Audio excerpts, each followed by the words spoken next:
All right, hello and welcome to Copper Dragon Games, where we talk about Dungeons and Dragons, usually virtual tabletop resources. I'm here today with Joe Bilton, half of the Joe and Sarah team that's behind Heroic Maps. Joe, thanks so much for being here today. Hey, you're welcome. Glad to be here. Heroic Maps has been around for a while, like almost 10 years now, right? 9 years, almost 9 years. 9 years. Okay, yeah. For anybody watching this who doesn't know you and your work, I don't know how they've missed you, but just in case, could you give us a rundown of what Heroic Maps is all about? Yeah, so Heroic Maps is a husband and wife team, me and Sarah, and we make RPG battle maps, and we've got something like 900 now in our catalog. You know, a fair number of maps. And what we try and do is we try and make a mix of unique, interesting locations, things that can be very story driven. They can be very inspiring in their features. Like, you know, they inspire the GM and they inspire the players because they've got fun details and like epic locations. But we also try and do a range of like core locations that come up in every game, you know, so taverns and streets and shops and dungeons. So you don't need to have ones that are so focused on one story point that you can't use them. But if you do want those things, we've got hundreds of maps like that as well. We release them as VTT formats and print at home PDFs and like poster size JPEGs that you can print. And we've been selling on drive-through RPG for almost 9 years. And 5 years ago, we started a Patreon. And about a year and a half ago, we started also selling on DM's Guild, selling adventure packs that go with official releases. So yeah, so we make lots of maps is our key thing, really. Very cool, very cool. I know I've used many of them myself. Really appreciate the quality of your work. And like I said, I'm a customer, have been a customer. I've used them in previous videos and love it. Love it. We've come on a long way since, you know, our very first map ever was it was called Greystone Dungeon 1. And when I look at it now, you know, I was quite new to Photoshop, and I sort of balk a little bit when I see it. So there's definitely, if you follow our catalog all the way through, there's definitely an evolution of the process, you know. Well, is it still a two-person company? You and Sarah pretty much handle everything? Yep, it's just us. It's just us two. We have like quite a good division of labor in that we sort of jointly sit down and decide the products we're going to make.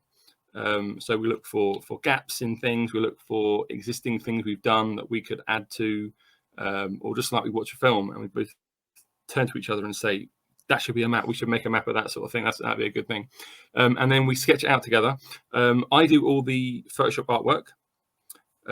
So all that work is mine. And part of our Patreon is we release adventure supplements for the patrons as well. And Sarah is like a super great writer, and she does all those things. And I'm always in awe of you know, she'll have like a little paragraph to describe some character, some NPC, and she'll have some brilliant hook with it, and it'll just be like, wow, like in a few lines, this character is like a real person, and I'm straight away wanted to use them in a game, you know. So she's got a great talent with that. So you won't see that in the maps themselves, but if you are a patron supporter, the supplements there are brilliant. I don't write them because I'm not that good at writing. All my NPCs are dull. I noticed in your Twitter feed that your games, your personal games, are on Foundry now. Yeah. I'm curious now that your games are on Foundry, and given what you just said about your wife writing adventure supplements, which of you is the DM? And what and what led you to choosing Foundry as your platform? I am the DM, right? So yes, even though my NPCs are other, but I use ones that she's inspired sometimes to you know, to bring in and stuff. But before pandemic and lockdowns and those sort of things, all our games were in person, so we didn't do any VTT playing, and then lockdown forced many people to go to virtual gaming and stuff. And we tried a few things. We tried Roll20 a little bit, and we tried Astral for a while.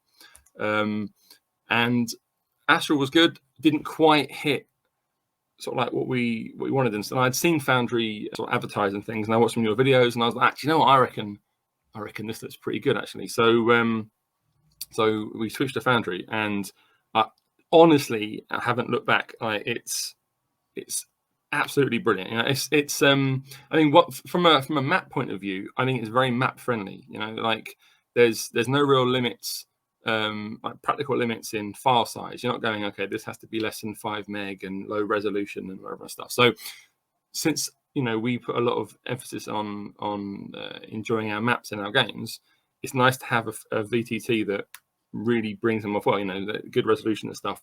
But then all the features, they've got the like literally endless add-ons that you can customize the game and do new features, and it becomes so immersive. And the dynamic lighting on our maps looks so cool. Like we put lighting as part of the maps anyway, sort of baked into the graphics.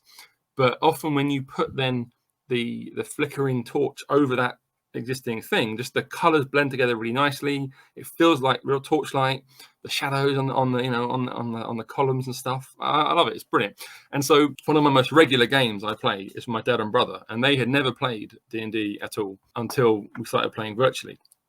And they said, "Oh, well, let's have a game of this thing." And they're like super converts to D&D now. They love it. They talk about it all the time. And we started with Astral with them, and then we switched over to Foundry. And they were both, like astonished with it. Going around, they were clicking on chests to open the chests and loot them and stuff. And so I think for me, there's a combination of like lovely immersive visual details and sound effects, so you really feel like you're in the dungeon or in the forest in those things. And then the fact that as a GM, I can customize it massively. People are working so hard making different add-ons that you can bring in, that you can make it whatever level of immersiveness or handy tools that speed things up and stuff. I love it. I can't. I've tried other VTTs, and they all seem like backwards compared to the features of Foundry. I know exactly what you mean. Now, you mentioned having limitless add-ons, and that does feel limitless. Are there any that you would say are your favorites? Any that you couldn't live without? Well, I really like multi-level tokens. I use that lots for any multi-level maps I have move around there. I use it for when there's like balconies and things, because you can have the clone feature where you can see who's down below. That's brilliant. And like teleport things and like that sort of thing. So that's all really good. I use a lot of Monk's add-ons. So many things. I use the wall enhancement for mapping out the walls. He's got little details and what's the combat tracker one that he's got? Is that part of little details? I'm not sure. He's just got a raft. I've got about 8 or 9 of his things installed, and they work really well and they speed up everything. And I use a lot of loot sheet NPC and merchant sheet as well, so that because I like it that my players can go around dungeons and things or go into towns, and I can pre-set up the merchant so they can go and talk to the merchant and trade with the merchant and actually have a genuine encounter and a real trading process with them. But also they can go around a location and I can set up a tomb or a cupboard or a bookcase with the loot NPC actor, and they can find the things inside there. And that's having them that little extra level of interaction they get to do with that, I think is really powerful. And so I think I have about 40 add-ons installed, but those sort of handful are the ones that like I use all the time, and I'd be sad if they were gone. Understandable. I love Monk's add-ons as well. I know you mentioned multi-level tokens. Are there any that you would recommend as far as once your maps are installed, if somebody purchases your maps, are there any that you recommend working with your own add-ons? Well, yeah, I mean, we've tried with our things to have as few dependencies as possible, so that if someone doesn't have that add-on or it doesn't work for them, or that that we're not limiting who can use their maps and stuff. We do like multi-level tokens, and we do sort of recommend that. But the handy thing there is if you don't have it installed, it doesn't break the maps. You just have to manually move your tokens between places. So that's not a big deal. We also like wall height, especially like street sort of street scenes where you've got rooftops as well as buildings. So we were looking to that module, that add-on, a while ago with one of our maps, which was like a desert city with rooftops and things. And we were trying to find a way to have it that when you're on the ground level, you couldn't see what's on the roof, but if you were on the roof, you could see what's on the ground level. And so that was a really good one for that. But again, if someone doesn't have that module and doesn't use it, it will still work. It just means your vision isn't as optimized as it could be. But I mean, the temptation is always there to pack it full of add-ons, sort of maximize have these features and other lighting and stuff. But we tried to do it as stripped down as we could to make it as flexible for most people. Dependencies can be a tricky topic when you're. Luckily, Foundry has the little reminder with most of the add-ons that have them. But it can still get a little tricky. You can, and we didn't want a situation where if someone's add-on becomes like a legacy release that doesn't get updated, we didn't want it to be that people then were frustrated they couldn't use our maps they just bought because this thing was so tied into it that you couldn't use them without it, or it broke so much of it that it was frustrating. So we've tried to, for these sort of releases, keep it as low level as we could. Yeah, absolutely. So we have kind of gone about talking around your big news that Heroic Maps now has its own line of add-ons for Foundry that include these beautiful maps with amazing lighting effects and everything.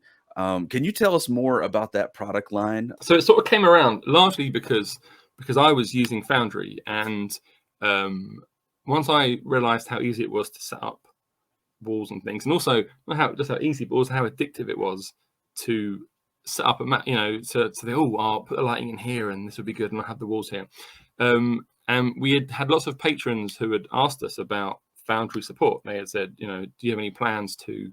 And at the time we weren't using Foundry, so we're like, well, not yet. And I had looked at some tutorials, and it seemed, when you're not familiar with the software, the terms can seem a bit daunting. Like, well, I'm not sure what that's referring to. What's this JSON file, and manifest? What's this? And so we had no plans yet. And once I started using it, I was like, well, actually, do you know what? This is good, and we could have this. So the first thing we did was we started a new range called the Essentials range, which is on drive-through. And the idea with that was to produce sets of maps that a GM could buy, and they would cover the essentials that they would need for things, right? So our very first set is the GM's starter pack, and that's got 10 maps, and we sort of brainstormed 10 sort of like core locations, classic locations that come up frequently, so dungeons and forest paths and those sorts of things, taverns and things. We thought this would be a great contender for our first Foundry product. And so we brought it into Foundry, set it up, had fun setting up the lighting and things and the walls and so on. And the idea with that is that now actually a GM can have instant access to 10 nice large maps all ready to go. I mean, in fact, I actually used it myself as almost like a customer myself the other week, because I had a game scheduled for Monday night, and we had missed 2 or 3 sessions because of whatever scheduling reasons and stuff. And the plan had been that they were about to go into the lower levels of this dungeon and meet the boss, right? They had been after for ages, and the timing was wrong now, because they were going to start the session and go straight from cold into this boss fight, right? And I was like, that doesn't feel right. It sort of like has lost the momentum of, no, now we're going to get the boss. So I thought I need a quick map just to put in between it. And so I opened up Foundry and I dragged in the sort of core dungeon from our essential set, and brought it in, and I chucked a few monsters in, and that was it. In like 5 minutes, I had this. Yeah, there we are. That's the one. In 5 minutes, I had this into it. I filled it with ghouls. I put a gelatinous cube in one of the rooms because my players hate gelatinous cubes. I put in that very top room up there, in the middle, gelatinous cube in there, and it harassed them and terrified them, and they charged around. But it was great because it meant that actually I was like proving the concept to myself, even of, I need a quick map. Here's a quick map, and within seconds. I thought I even put a couple of braziers in one of the rooms, and straight away it was creepily lit. So it was no work, and straight away I had this thing. And so our plan is to produce more in the essentials range. So essentials, forest locations, and essentials taverns, and sort of like run through areas that sort of GMs use lots and lots. But then parallel to that, which will be like big drive-through releases, we've also started 2 new tiers on our Patreon. So we don't just do fantasy maps; we have sci-fi maps too. So we now have a fantasy Foundry tier and a sci-fi Foundry tier. And then that means that we are, for every release we do, and we do 9 maps a month on our Patreon for the sci-fi and 7 for the fantasy. We're producing Foundry versions of those maps as well. And they're on sale separately on drive-through, but also, if our patrons on those tiers get access to the back catalogue. And so it's only a small catalogue right now. It's only about 15, 16 maps, which is quite a lot actually. That will grow over time, and every month we produce 7 to 9 maps, which means 7 to 9 new Foundry maps go onto the sort of vault back catalogue thing. And so we're growing our Foundry offerings in 2 ways: big packs of really useful core dragon asset things, and then also individual maps, just so building up. And we will eventually, when we have time, try and work through some of the back catalogue. There's a few of our previously released maps that we really think would be great in Foundry, and just a case of finding a bit of time to set those up and get those out. But yeah, we're really excited actually, because the flexibility that having a preset add-on gives to a GM, to have that catalogue to hand saved on their system, to go, right, here I've got access to all these maps and they're ready to go, is really good. Oh yeah, that is a huge benefit. You mentioned how fun it can be earlier to just build maps and set up the lighting and walls, and that saved me in a recent game when my players went a totally different direction than where I thought they would go. To be able to just look at one of those maps that I'd already created, had it stuck in a compendium. Compendium, yes. I had it stuck in a compendium and just dragged it over and dropped it in. And now to be able to do that with Heroic Maps is just a huge time saver and a huge helper when, like I said, your players go completely off the beaten path. It's a frequent thing, isn't it? It's a frequent thing, and having at their fingertips of a wide variety of things to cope with that, and if literally it takes you 30 seconds to drag it in, put some monsters in it quickly, done, and that's really powerful. It is. Well, Joe, this has been an excellent opportunity. I've really appreciated getting to talk to you about these maps and these new add-ons for Foundry, which is my bread and butter, my where I live and breathe D&D, and I'm loving it. As we start to wrap things up here, is there anything more that you would want to share about your business, your product line? Yeah, so I sort of like alluded to these 3 areas that we like have our business. So our biggest thing is drive-through RPG. So if you go there, you'll find hundreds and hundreds of maps. All our things get released there. We also have a Patreon, which I said as well, and we don't do a charge per creation. We do a monthly flat rate for the tier sort of thing. So someone on our $5 tier will get 7 maps a month at least, and we're not going $2 per map sort of thing. It's the more people join as well, then the more maps come with that tier anyway. So and they get maps, they get supplements, and then, like I said, the Foundry tiers, which they have all the previous things plus these Foundry set up maps already, and supplements as well. Lots of adventure supplements, packed full of NPCs and plot hooks that Sarah's created.